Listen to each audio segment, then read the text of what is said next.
Assalamualaikum warahmatullahi wabarakatuh. Halo semuanya, apa kabar? Kali ini saya akan menjelaskan materi sosiologi tentang pengendalian sosial dan sosialisasi.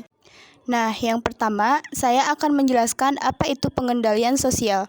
Jadi, pengendalian sosial adalah proses pemberian sanksi terhadap perilaku yang menyimpang agar kembali mengikuti nilai dan norma yang Terdapat 6 macam teknik pengendalian sosial, yaitu meliputi yang pertama, pengendalian sosial melalui institusi dan non-institusi. Institusi adalah cara pengendalian yang dilakukan lembaga atau institusi yang ada di masyarakat.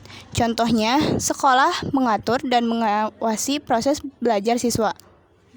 Sedangkan non-institusi adalah bentuk pengendalian yang bersifat tidak resmi dan di luar lembaga yang ada di masyarakat. Contohnya, masyarakat adat. Yang kedua, pengendalian melalui lisan, simbolik, dan kekerasan. Lisan yaitu berbicara langsung. Contohnya, anak kecil dinasehati agar berhati-hati menyeberang. Yang kedua, simbolik. Simbolik yaitu pengendalian menggunakan tulisan, spanduk, dan lain-lain. Contohnya, spanduk ajakan untuk tidak membuang sampah sembarangan. Yang ketiga, kekerasan, yaitu pengendalian menggunakan cara-cara kekerasan dan pemaksaan kepada anggota masyarakat dengan memberlakukan sanksi hukum sesuai penyimpangannya. Contohnya, penertiban pedagang di trotoar. Pengendalian sosial yang ketiga yaitu melalui imbalan dan hukuman. Imbalan yaitu pengendalian untuk mencegah munculnya pelanggaran-pelanggaran nilai dan norma melalui pemberian imbalan kepada masyarakat. Contohnya, pemberian beasiswa kepada siswa berprestasi. Hukuman yaitu pengendalian yang bertujuan mengembalikan keseimbangan sosial yang terganggu akibat pelanggaran yang dilakukan individu. Pengendalian hukuman dibagi dua yaitu represif aktif, yaitu memberikan hukuman setelah pelanggaran. Contohnya yaitu hukuman skorsing kepada siswa yang sering bolos. Kuratif, yaitu memberikan hukuman saat pelanggaran terjadi. Contohnya, guru mengeluarkan siswa yang ketahuan mencontek oleh guru. Yang keempat, pengendalian sosial semi formal dan informal. Definisinya hampir mirip dengan poin A. Yang kelima, pengendalian melalui sosialisasi, yaitu pengendalian sosial yang efektif agar masyarakat dapat berperilaku sesuai nilai dan norma yang berlaku. Contohnya, orang tua selalu memberikan nasihat dan wejangan kepada anak-anaknya mengenai hal yang boleh dan tidak boleh dilakukan. Yang terakhir ada pengendalian sosial melalui tekanan sosial. Pengendalian yang dilakukan oleh kelompok dengan cara memberi tekanan kepada setiap anggotanya. Contohnya, mantan residiris narkoba yang ingin diterima kembali di masyarakat harus mengikuti nilai dan norma yang berlaku. Jika tetap mengonsumsi narkoba, dia akan menghadapi tekanan sosial seperti teguran, ejekan, bahkan penolakan dari masyarakat.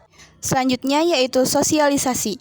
Sosialisasi dapat diartikan sebagai proses belajar setiap individu untuk mengenal dan menjalankan nilai-nilai serta norma-norma dalam masyarakat.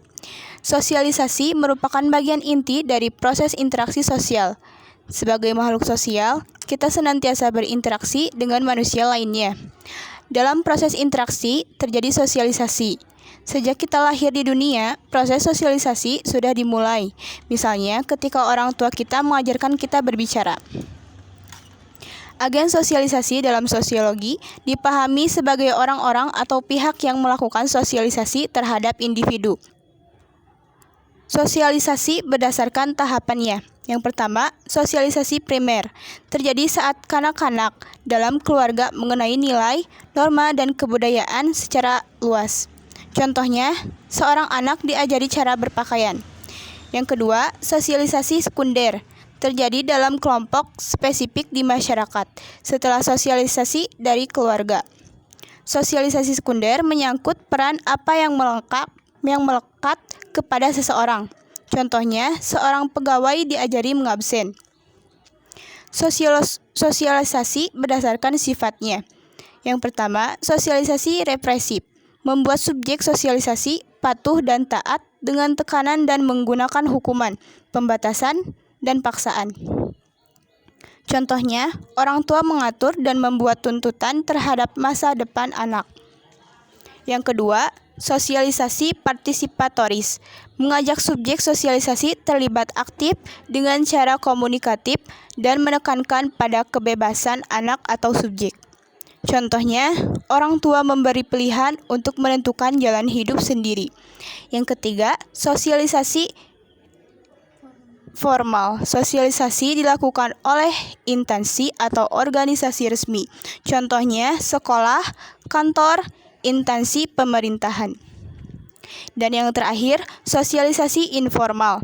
Sosialisasi dilakukan atau diselenggarakan oleh kelompok atau pihak yang tidak resmi dalam keseharian. Contohnya yaitu teman sebaya, teman kantor, dan teman selebgram dan lain-lain. Mungkin hanya itu yang bisa saya sampaikan mengenai pengendalian sosial dan sosialisasi. Semoga bermanfaat dan terima kasih. Wassalamualaikum warahmatullahi wabarakatuh.